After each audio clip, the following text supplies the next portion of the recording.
Hello, everybody, and welcome back to Comic Books and Pringles. It was not always called this, but it's called that now. The show where I, Thunder, from Thunder and Lightning Gaming, go over everything comic books, comic book news, what's happening in the world of comics, and comics that I've personally been reading. And welcome to the Halloween Spooktacular. Today I'm going to be going over several different comics to get you in the mood for Halloween. And just in time, too. Halloween's about 12 days away, which gives you plenty of time to read, a bunch of different comics, depending on how fast you read. But first, a new staple of this show is every episode, before I talk about comics, I review one flavor of Pringles. And if you were looking forward to watching me review normal flavors like sour cream and onion and barbecue and all those will be coming, but I did find a super special limited time flavor that I wanted to go over. If you remember last time, the first episode where I ate Pringles, I looked at the Cajun Fries Pringles, which I have no problem saying are my favorite Pringles of all time. I liked them so much that I ended up special ordering a case of them from eBay. So today, like I said, we have another special flavor. We have a licensed flavor, if you will, because this flavor is the Wendy's Spicy Chicken Sandwich Pringles. It actually just says Wendy's Spicy Chicken, so maybe it's just supposed to taste like the patty, but it does have a picture of the sandwich right there on the tin. A couple things. So I haven't had a Wendy's Spicy Chicken Sandwich in probably like 9 years. I used to like Wendy's a lot. Not so much anymore. I tried their recent Big Bacon Burger. It was incredible. And the new fries that guy said he went to a cave and worked on for 2.5 years are really good. But I haven't had the spicy chicken sandwich in a while, so I don't know if they changed the recipe or not. I can sort of remember what they taste like. I said this last time, and I'll say it this time. Pringles, because they're not potato chips, they're potato crisps, they're reconstituted potato granules. They always taste a little bit like potato. They always taste 20% like potato. And last time it really played into the favor of the Pringles because they were supposed to taste like French fries, which are also potatoes. It might be a detriment to this one. Also, I'm a little nervous because, as you can see, it's got the little Pringles man, literally on fire, and he's like, oh, I'm crying because it's so hot. That was not the case last time, even though that one also advertised itself as spicy. So maybe this is about to be, actually really spicy, and who knows? If I eat this and then I talk about all these comics I'm going to talk about, then it's like a challenge video, right? That's how that works, right? Okay, so they just smell like Pringles. I don't know why I keep smelling them. They just smell like plain-ass Pringles. Interesting. Maybe I just haven't had a Pringle in a couple weeks, but they seem smaller than normal Pringles. When you look into the can, you can kind of see, hang on. There's, a lot of room left in the can. I don't know. They seem smaller. I really don't want to eat this for multiple reasons. I just had a big dinner, and this might be really spicy. I don't know. I'm just going to go for it. 3, 2, 1. Okay. Immediately, my mouth is a little hot. Okay. Interesting. Okay. So, I should have mentioned this before, too. I don't love the taste of artificial chicken flavor. There is a rotisserie chicken Pringle, and I do not like them. It's one of those things where I start to eat them and I'm like, oh, these are good, and then I eat a couple more and I'm like, oh, these actually might be bad. So this is not overly spicy. I can definitely handle this. I thought it was going to be much worse. If I had 3 or 4 more, then I think I might be having a bad time. But that was fine. It definitely didn't taste like a Wendy's spicy chicken sandwich. You can definitely tell that it's called spicy chicken on purpose because you can't taste, mayo or tomato or anything like that. I don't know. It was fine. It just tastes like a spicier version of the Buffalo Ranch Pringles, which I do, in fact, really like. I don't know. They're fine. They're not the best that I've ever had, but they're not the worst. When I ate the Cajun fries, I had a similar reaction where I was like, I don't know. And then I took 3 or 4 more. I'm not going to do this with these because I have a whole video to record right now. But yeah, these are limited time only. I think they're already not available anymore. I bought these months ago when I bought the Cajun fry ones. But they're fine. I don't remember what I gave the Cajun fries. I feel like I gave it a B or something. At this point in time, I would give it an A+, best Pringle I've ever had. Then that's not a joke. The spicy chicken Wendy's Pringle, I think I would give it a B-. It didn't remind me of the Wendy's spicy chicken. But it was good, and it was spicy. But it wasn't too spicy, which I appreciate. Okay, so I'm going to talk about Halloween comics. These are not all necessarily comics about Halloween or that take place during Halloween, but these are comic books to get you in the mood for Halloween. There are such things as horror comics, and I am going to be talking about some of those today.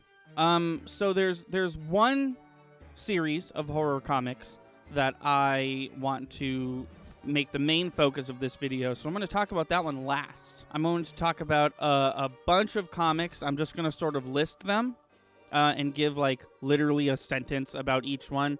Also, I record and edit these the same day, the day before I upload them. So apologies if not all of these comics get their picture on the screen. Feel free to look them up on your own. So starting us off, we all know Archie comics and how family-friendly Archie comics are.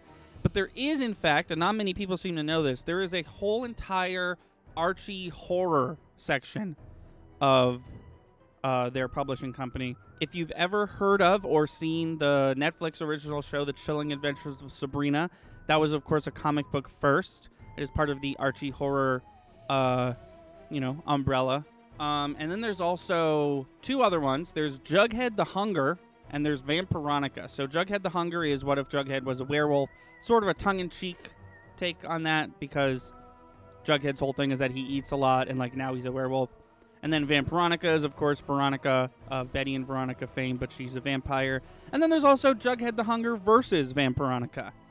And if that's not your style, there's also something called Blossom 666, which is, I believe, a 6-part limited series where the Blossom twins, their names are Cheryl and Jason, that's his name. One of them is the Antichrist, and they don't tell you which one. Haven't read that one yet. Haven't read most of these that I just mentioned, but that one in particular I have absolutely no idea about. Stranger Things. There's, of course, plenty of Stranger Things comics, and they are all spooky in their own right. But there is a one-issue Stranger Things Halloween special. This I have read. It was pretty good. It was legitimately scary, but it's not actually about the Stranger Things characters. One of the characters is telling the story, but the story is not about them. There's also Hellboy. Like I said, not necessarily Halloween-themed. Hellboy fights monsters and demons and vampires and lichens and all that stuff. There's a couple Hellboy movies. I'm sure everyone's heard of Hellboy. I believe there's 3 Hellboy movies. One of them was exceptionally terrible. And then, of course, there is Vampirella. Vampirella has tons of comics. She also has a ton of crossovers. If you want to ease yourself into Vampirella, but you don't want to just read like hundreds of issues of Vampirella, she's crossed over with Aliens. She's crossed over with Army of Darkness. She's crossed over with Red Sonja multiple times. There's a whole Red Sonja versus Vampirella series. But, and I talked about this in episode 1 of this show, Red Sonja and Vampirella have a crossover with Betty and Veronica from Archie Comics. This is written by Dynamite, not Archie. Which was interesting to me because the Betty and Veronica versus Harley Quinn and Poison Ivy was written by Archie. So there's that. I, as you can see, own this one. Have not read it yet. Sure, it's great. There's supposedly a part 2 coming soon. If you are a fan of TV shows like The Walking Dead, Preacher, or Lock and Key, those were all comic books first. The Walking Dead is, of course, a long-running zombie apocalypse comic book. Preacher is about... I should not have started this section. I have no idea what Preacher and Lock and Key are about. The television show Buffy the Vampire Slayer has had many comics. It continued in the comics. I think the comics have seasons like 9 through 11 or something like that. Buffy the Vampire Slayer television show only had 8 seasons. Plenty of comics in that department. If you are a fan of video games, there are comic books based off of Castlevania and Bloodborne. Bloodborne is my favorite video game of all time, but even so, I've never read the Bloodborne comics. Not yet. They're, of course, on my list. If you're a fan of Batman, first of all, why? I'm just kidding. There's two Batman's things that I wanted to talk about. First of all is Batman The Long Halloween. Batman The Long Halloween just got turned into a 2-part animated film starring Jensen Ackles as Batman and David Dastmalchian as Calendar Man. Brilliant, outstanding casting for Calendar Man, if I do say so myself. But that, of course, had an entire comic book run. It is about Batman fighting a serial killer who only does crime on holidays. And second of all, this one I do have. We've got Batman Arkham Asylum by Grant Morrison. Now, if you hear the words Batman Arkham Asylum, you probably think first of the video game. And the video game is loosely based off of this run. They have almost nothing in common, but once you get down to the lore and the backstory of why this is happening and what happened in the video game, you can tell that they tried to adapt this book into that game. But like Batman Arkham Asylum, the video game is not a horror game at any regard. But this is a true horror comic. Essentially, the plot of this is what if Grant Morrison wrote Batman? And I think it's really good. It's really cool. A real bunch of interesting takes on some classic Batman villains. And then we've also got John Constantine. Some of you may know John Constantine from the Keanu Reeves movie. Some of you may know John Constantine from his own failed TV show or that character making a return in Legends of Tomorrow. It's all the same character. He's from the comic books. He's basically a detective who... not a detective. He's like an exorcist, essentially, who only deals with the occult. And he also has, technically, he has his own Justice League called Justice League Dark. It's essentially like the weirdos, the magic users of the DC universe, Etrigan the Demon, Dr. Fate, all those people, Swamp Thing, and they usually deal with heavier topics that the Justice League wouldn't deal with. Spinning out of Neil Gaiman's The Sandman series, we have the Dead Boy Detectives. These characters were recently featured in Doom Patrol Season 3, Episode 4. They are two ghosts of a couple of dead teenagers, and they have a human friend, and they solve occult murders, honestly. Kind of similar to Constantine, except they have a closer connection to the spirit world because they themselves are in fact dead. If you're a fan of manga, there is one manga I wanted to talk about, and that is Death Note. Death Note, of course, not a Halloween comic, but one that is a little spooky, a little unsettling, has some dark themes. If you don't know what Death Note is, without spoiling too much, there's a book that if you write someone's name down in it, as long as you know their full name, they die instantly. And the main character of this book finds that book and starts using it. And what are the ramifications of that? There was also 3 separate series of what if this comic book universe was all zombies. So we have Marvel Zombies. We all, of course, just saw Marvel Zombies in What If Episode 5, called What If Zombies. That was based off of Marvel Zombies. The original Marvel Zombies run was written by Robert Kirkman, the guy who wrote The Walking Dead. But Marvel Zombies has lived on and gone on for a while. When the Marvel characters turn into zombies, they're a little more like sentient than you would think zombies are. And really the whole appeal of that book is, what if this character was a zombie? What if Scarlet Witch was a zombie? What if Galactus was a zombie? What if Captain Marvel was a zombie? I'm realizing now that this is the only Marvel entry on my list. Whoopsie. And then we have Deceased. This is the same thing except with DC characters like the Justice League and all them. And then we have Dynamite. And this is Dynamite characters. Red Sonja, Vampirella, I think Hellboy, maybe, possibly. And it's what if they were vampires and zombies and Hellspawn and stuff like that. Speaking of Spawn, there is also Spawn. Spawn is a long-running comic series created by Todd McFarlane, no relation to Seth MacFarlane, the man who made Family Guy. Spawn is essentially a being who gets killed and goes to hell, and then he comes back as a superhero. And the whole point is like, you work for me now, Spawn. So his powers are very Ghost Rider-like. They're very hell-based. Once again, not a Halloween comic specifically, but one that's a little more on the supernatural side. And then we have Joker / Harley, Criminal Insanity. This finally just ended after like a long 2-year run, but was somehow only ended up being 9 issues.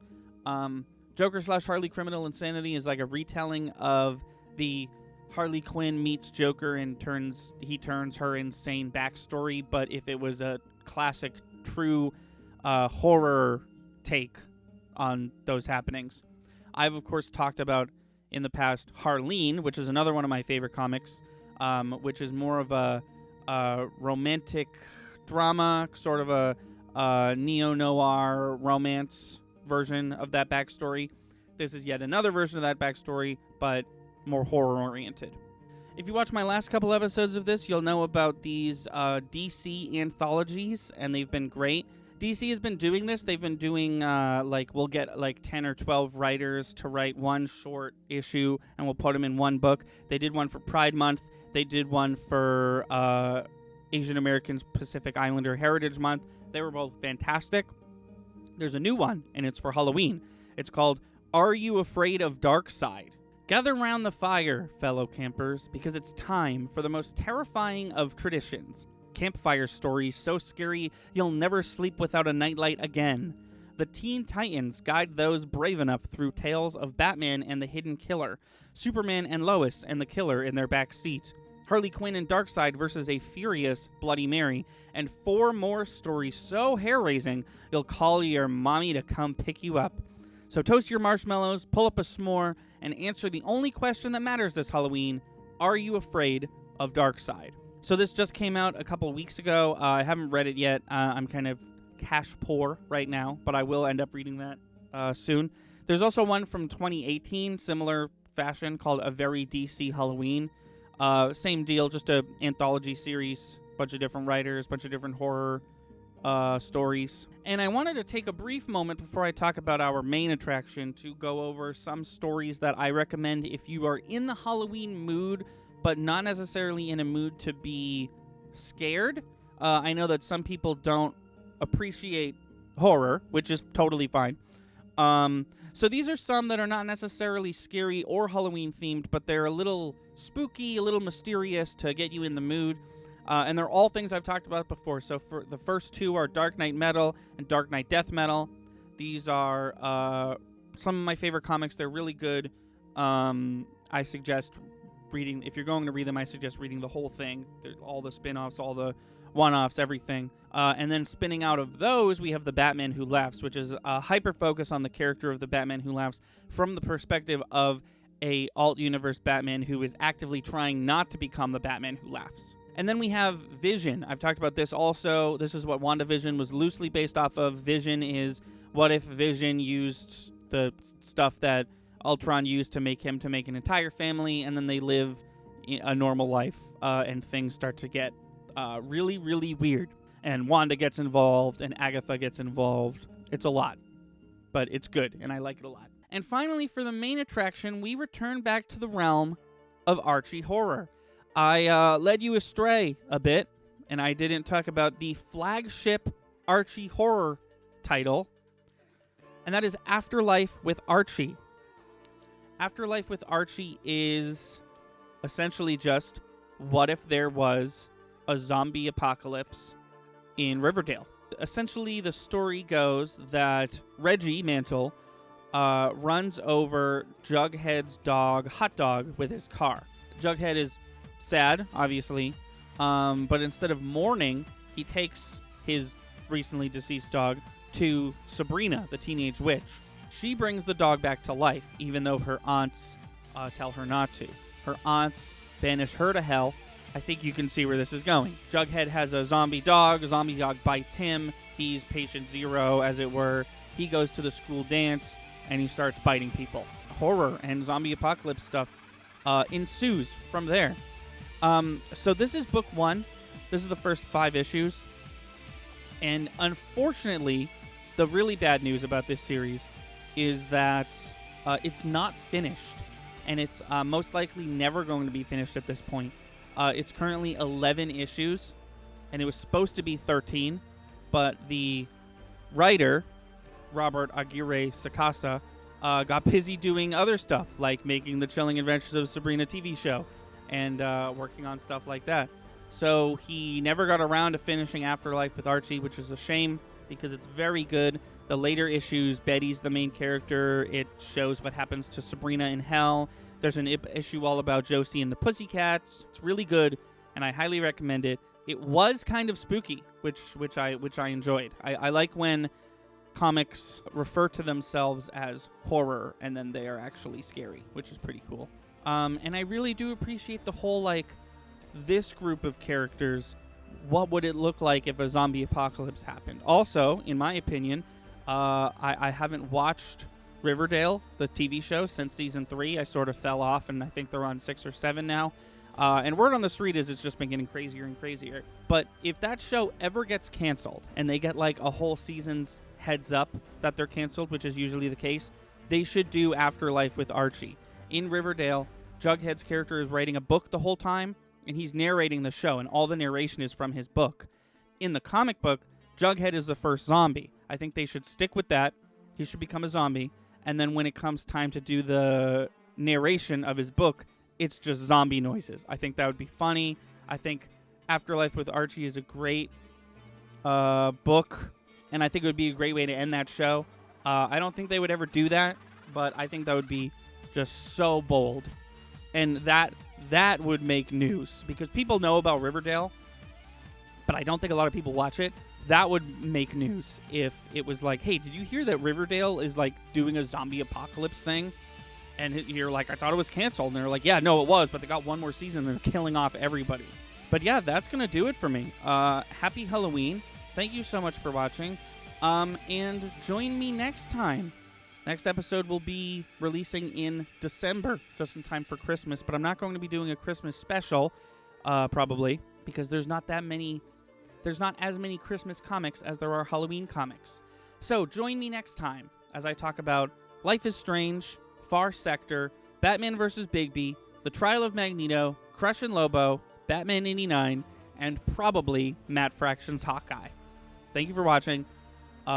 Please be sure to subscribe, and I'll see you next time. Thank you for listening and watching, and if you like what you see, please be sure to subscribe. Our channel is daily uploads from podcasts to video essays, let's plays to skits. Be sure to find us on Twitch and Patreon. Our theme song is Sunny Day by Froggy and the Friendship, and our Let's Play intro is Sunny Bit by the same band. Link to all these in the description below. Thanks again, and we'll see you next time.